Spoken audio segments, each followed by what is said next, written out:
भेड़िया और बकरी। एक बार की बात है। कालू भेड़िया अपने घर जा रहा था।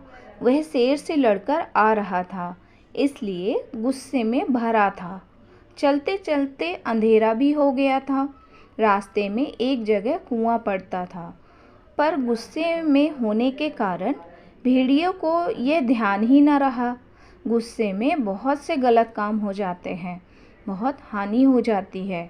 कालू को भी कुएं का ध्यान नहीं रहा और उसका पैर कुएं के ऊपर पड़ गया। कालू कुएं में गिर गया। कुएं में पानी अधिक नहीं था। जैसे तैसे कालू ने वहां रात बिताई। सुबह से ही उसने चिल्लाना शुरू कर दिया, कोई मुझे कुएं से निकालो, मुझे कुएं से निकालो। पर किसी ने उसे निकाला नहीं। ऐसी बात नहीं थी कि वहाँ कोई नहीं था। शेर, गीदड़, लोमड़ी, हाथी, ऊंट सभी उस जगह से गए थे। सभी ने कालू भेड़िए की आवाज़ भी सुनी थी, पर सभी यह कहते हुए चले गए कि तुम तो सभी से लड़ते झगड़ते रहते हो, तुम कभी किसी की सहायता नहीं करते, फिर हम ही तुम्हें क्यों निकालें।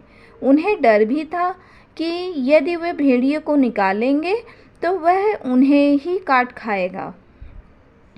कालू बड़ी देर तक कुएं में पड़ा पड़ा रोता चिल्लाता रहा। एक रंजू बकरी भी उसी रास्ते से जा रही थी। उसने भी भेड़िए की आवाज़ सुनी। रंजू ने इधर उधर देखा, उसे कोई भी दिखाई नहीं दिया। रंजू बकरी ने पूछा, तुम कौन हो, कहाँ से बोल रहे हो? कालू चिल्लाया, दीदी मैं यहाँ कुएं में हूँ, मुझे जल्दी निकालो, नहीं तो मैं डूब जाऊँगा। रंजू को दया आ गई। वह दौड़ी दौड़ी अपने घर गई। वहाँ से एक मोटी रस्सी लाई। रंजू ने रस्सी का एक सिरा पकड़ा और एक कुएं में लटका दिया। फिर बोली, कालू भैया तुम जल्दी से रस्सी का सिरा पकड़कर ऊपर आ जाओ, मैं दूसरा सिरा पकड़े यहीं खड़ी हूँ। भेड़िया रस्सी पकड़कर धीरे धीरे ऊपर तक आया, पर यह क्या, कालू भेड़िए का हल्का सा धक्का लगा। रंजू संभल ना पाई और कुएं में गिर गई। वह कुएं के अंदर से चिल्लाई, कालू भैया जल्दी निकालो, नहीं तो मैं डूब जाऊंगी। पर कालू बड़ा स्वार्थी था। अपनी जान बचाने वाली बकरी की भी उसने परवाह न की। उसने बहाना बनाया, रात भर कुएं में रहने से मेरे हाथ जकड़ गए हैं, मैं तुम्हें निकाल नहीं सकता। कालू सोच रहा था कि बकरी मरे तो मर जाए, मुझे इससे क्या, मैं तो बच ही गया। बकरी कालू की चालाकी समझ गई। वह बोली, दुष्ट कालू सब ठीक कहते हैं कि तू बड़ा स्वार्थी है। तुझे बचाने के कारण मैं कुएं में गिरी, पर तुझे मेरी जरा भी परवाह नहीं है। तू ना बचाए तो ना सही, मुझे निकालने वाले बहुत आ जाएंगे। मैं तो दूध देती हूँ, सभी को पिलाती हूँ, सभी का उपकार करती हूँ। तू ही नीच है जो किसी के काम नहीं आता, सबको हानि पहुँचाता है, इसीलिए किसी ने तेरी सहायता नहीं की। कालू तो चला गया। थोड़ी देर बाद एक आदमी उधर से निकला।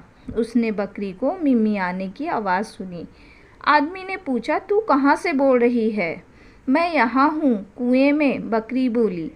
आदमी ने सोचा, यह तो बड़े काम की है, इसे देखकर मेरे बच्चे खुश हो जाएंगे, यह दूध देगी। उसने जल्दी से बकरी को निकाल लिया। बाहर आकर बकरी बोली, काका मैं तुम्हारी कृतज्ञ हूँ, तुमने मेरी जान बचाई। आदमी ने पूछा कि वह कुएं में कैसे गिरी थी। बकरी ने सारी घटना बताई।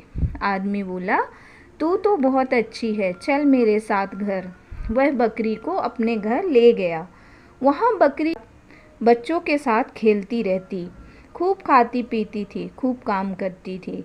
इस कहानी से शिक्षा मिलती है कि जो भेड़िए की तरह दूसरों को हानि पहुंचाते हैं, किसी की सहायता नहीं करते, उसे कोई नहीं चाहता। जो बकरी की तरह दूसरों को लाभ देता है, अच्छे काम करता है, वह सुखी रहता है।